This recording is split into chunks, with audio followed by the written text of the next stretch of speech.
నేను ఇక్కడికి వచ్చింది 2-3 విషయాలపైన. సరే, తెలంగాణ ఉద్యమంలో ఏ విధంగా సాధించుకున్నామో అందరికీ తెలుసు.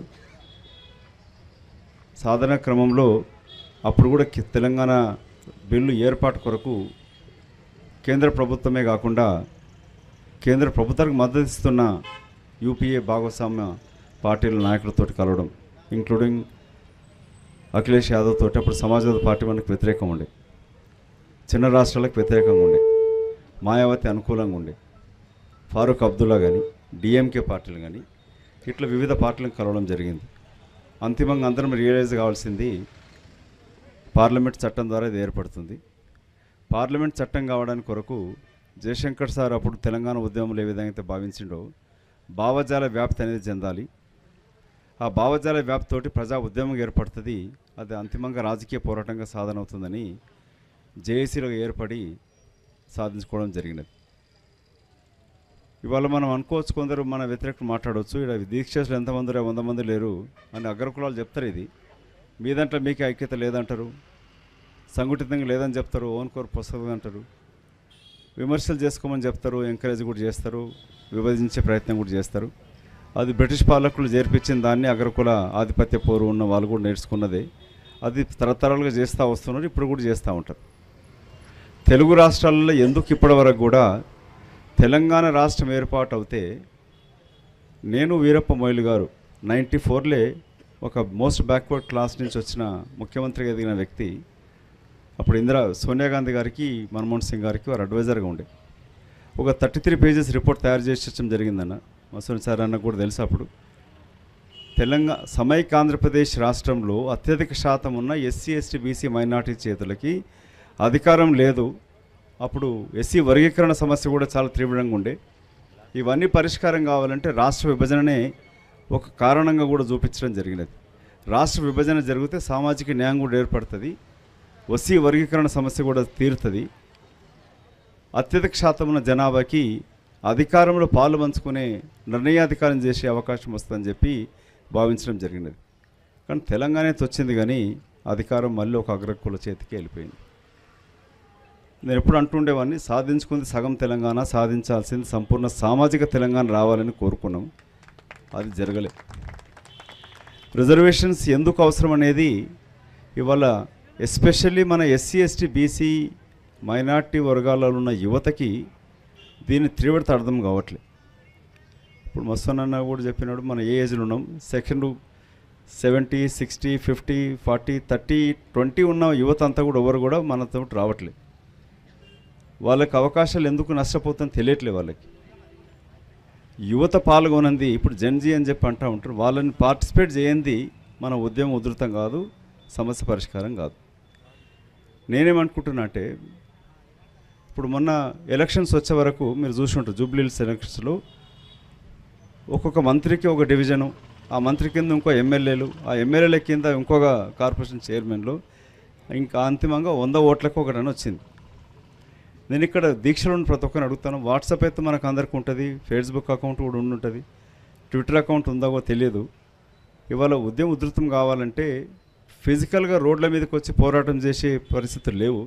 ఇప్పుడే కృష్ణ చెప్తా ఉన్నాడు, జేఏసీలు ఉన్నందుకు నా మీద కేసులు పెట్టి బయటకు వస్తే కేసులు ఉంటే ఉద్యోగాలు రావనే భయంతో కూడా యువత ఉన్నారు. నేను అనుకునేది ఏంటంటే 2-3 విషయాలు ఇక్కడ. మనం వివిధ గ్రూప్ లాగా విడిపోయి ప్రతి ఒక్క రోజు ఉదయం లేచినప్పుడు ఒక 10 మందితోటన్నా మాట్లాడడం, ఎందుకు ఈ రిజర్వేషన్స్ అవసరం అనేది తెలియపరచడం. రెండోది, గతంలో చేసినట్టుగా అంటే ఉద్యోగం చెప్పు లాయర్లతో మాట్లాడితే జడ్జెస్కి రిజర్వేషన్ లేదు. హైకోర్టు సుప్రీంకోర్టు జడ్జెస్లో మన రాహుల్ గాంధీ గారు ప్రశ్నించినారు, జ్యుడిషియరీలో ఎంతమంది జడ్జిలు పలానా వరకు సంబంధించిన వాళ్ళు ఉండని చెప్పని. అట్లా న్యాయవాదులతోటి, డాక్టర్లతోటి, టీచర్లతోటి, ఉద్యోగస్తులతోటి, ఆఖరికి సఫాయి కార్మికులతోటి కూడా రిజర్వేషన్స్ వస్తే ఏమొస్తుంది అనేది వాళ్ళకు, మనం ఎక్కడ పోయినా, పెళ్లికి పోయినా, సావుకు పోయినా ఈ రిజర్వేషన్స్ యొక్క ఆవశ్యకత గురించి మాట్లాడాల్సిన అవసరం ఉందనేది అనిపిస్తుంది. ఇది ఉద్యమంగా మారినప్పుడే, ప్రజల యొక్క మద్దతు ఉన్నప్పుడే వస్తుంది. శరద్ పవార్ గారు మాట చెప్పినట్టు, విదర్భ గురించి మేము ఎప్పుడు మాట్లాడుతూ ఉంటాం, మహారాష్ట్ర ఎన్నికలు వచ్చినప్పుడల్లా చెప్తూ ఉంటాం, మాకు కూడా సపరేట్ విదర్భ కావాలంటాము. ఎలక్షన్ల తర్వాత ఎవరో మాట్లాడము, ఎందుకంటే అటు ప్రజా ఉద్యమంగా మారలేదు. Telangana is become a people's movement అందుకని దానికి మద్దతు ఉందని చెప్పినాడు. నేను గమనించింది ఇక్కడ మన 42% రిజర్వేషన్ పోరాటం అనేది పీపుల్స్ మూమెంట్గా మారలే.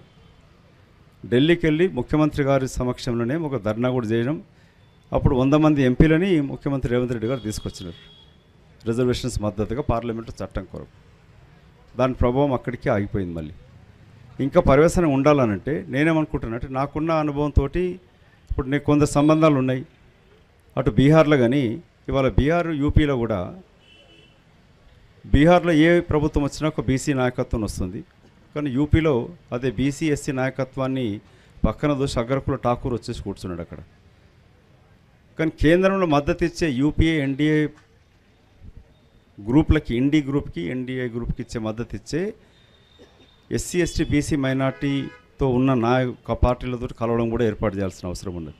మనం చెలో ఢిల్లీ పెట్టుకుంటున్నాం, కానీ జంతర్ మంతర్ ధర్నా పెట్టుకుంటాం, కానీ పార్లమెంటు చట్టం కానీ కావాల్సిన మెజారిటీని అధికార పార్టీని శాసించే ఇవాళ కేంద్రంలో కూడా సంకీర్ణ ప్రభుత్వమే, బీజేపీకి పూర్తి మెజారిటీ లేదు. ఆ సంకీర్ణ ప్రభుత్వానికి మద్దతు ఇచ్చే ఇటు చంద్రబాబు నాయుడు కూడా చెప్తూ ఉంటాడు, మళ్ళీ బీసీల గురించి మాట్లాడుతూ ఉంటారు. అధికారం రాకముందు తెలుగుదేశం పార్టీ కూడా ఆంధ్రప్రదేశ్లో పెద్ద బీసీ మీటింగ్ పెట్టింది. జగన్ కూడా అప్పుడు పెట్టినాడు, ముఖ్యమంత్రి కూడా అతను పెట్టినాడు, ప్రతిపక్ష పార్టీ పెట్టింది. నితీష్ ఎట్లాగూ బలైన సంబంధించిన వ్యక్తి, జేడీయూ కూడా. మనం ఈ ప్రతిపక్ష పార్టీలని లేక అధికార పక్ష పార్టీలను కూడా కలవాల్సిన అవసరం ఉంది. వచ్చే పార్లమెంట్ సమావేశాలలో ఈ కార్యాచరణ ఒకటి లోకల్గా నేను అనుకునేది ఏంటంటే మీరు బాధ్యత చెప్పండి మాకు, కానీ దాకర్ కానీ మధుసూరణ కానీ రాజకీయ పార్టీలు మాకు వివిధ పార్టీలు మాకు కూడా చెప్పండి. ఒక్కొక్కరము ఈ ధర్నా దీక్షలకు 100 మంది కాకుండా ఒకరోజు ఒక డిపార్ట్మెంట్కి వెళ్ళడం, అంటే ఎంప్లాయీస్ తోటి ఒక ఇంటరాక్షన్, లాయర్స్ తోటి కోర్టుకి వెళ్ళి ఇంటరాక్షన్ ఒకటి, హాస్పిటల్స్కి వెళ్ళి అక్కడ ఇంటరాక్షన్స్ ఒకటి, ఇట్లా యూనివర్సిటీస్కి వెళ్ళడం ఒకటి. ఈ విధంగా మనం వివిధ ఇంట్రెస్టెడ్ గ్రూప్స్ని, అంటే ఎవరైతే దీంట్లో వాటాదారులు ఉన్నామో వాళ్ళని తీసుకురావాల్సిన అవసరం ఉంది. యువతతోటి ఇంటరాక్షన్ ఎందుకు, దీంట్లో మెటీరియల్ ఒకటి. గతంలో తెలంగాణ కొరకంటూ ఒక చిన్న పుస్తకం వేయించడం జరిగింది. ఎయిడెడ్ కాలేజెస్లో ఆంధ్రాలో ఉన్నాయి, తెలంగాణలో ఉన్నాయి. తెలంగాణ ఆ సమైక్య ఆంధ్రప్రదేశ్లో ఫండ్స్ ఏ విధంగా అవుతుంది అన్నప్పుడు టీచర్స్ కూడా బయటకు వచ్చినారు. అట్లా వివిధ గ్రూపులని ఇది మీకు కూడా నష్టం అవుతుంది, ఇదేదో జాజు శ్రీనివాస్కో ఇంకో రాజకీయ పార్టీలకు సంబంధించింది కాదు ఇది, లేక బీసీ వర్గాలు కొన్ని సజెస్తున్న వాళ్ళకు కూడా కాదు ఇది.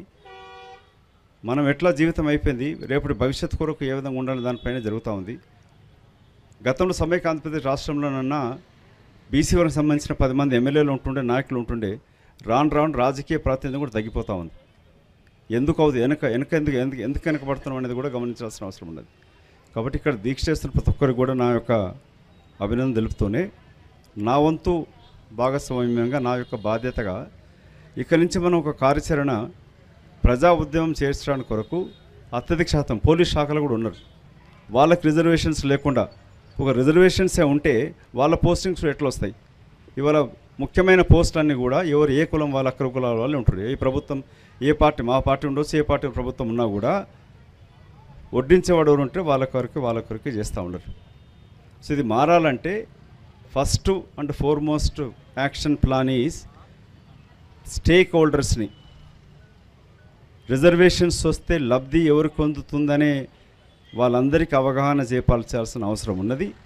ఆ దిశలో ముందు గదరాలు ఒకటి వివిధ రకాలుగా విడిపోయి దీన్ని ఇవాళ ఇప్పుడే మధుసూదన్ చెప్తాను, మన జిల్లా స్థాయిలో కూడా ఇవాళ దీక్షలు ఏర్పాటు చేస్తామని. అది జిల్లా నుంచి కాకుండా గ్రామ స్థాయి వరకు కూడా వెళ్ళాలి, తర్వాత వార్డుల స్థాయికి కూడా తీసుకెళ్లాల్సిన అవసరం ఉన్నది. ఈ దిశలో కార్యాచరణకు రూపొందించే బాగుంటుంది. ఇంకొక సూచన ఏంటంటే శ్రీనివాస్కి తమ్ముడికి, మీరు ఒక ముఖ్యమైన 10 మందినో 15 20 మందినో, ఇప్పుడు దయాకర్ కూడా అంటే బీసీ వర్గాల కొరకు మద్దతుగా వచ్చినాడు. మొన్న విషాధరణ్ మహారాజు కూడా చెప్పినాడు.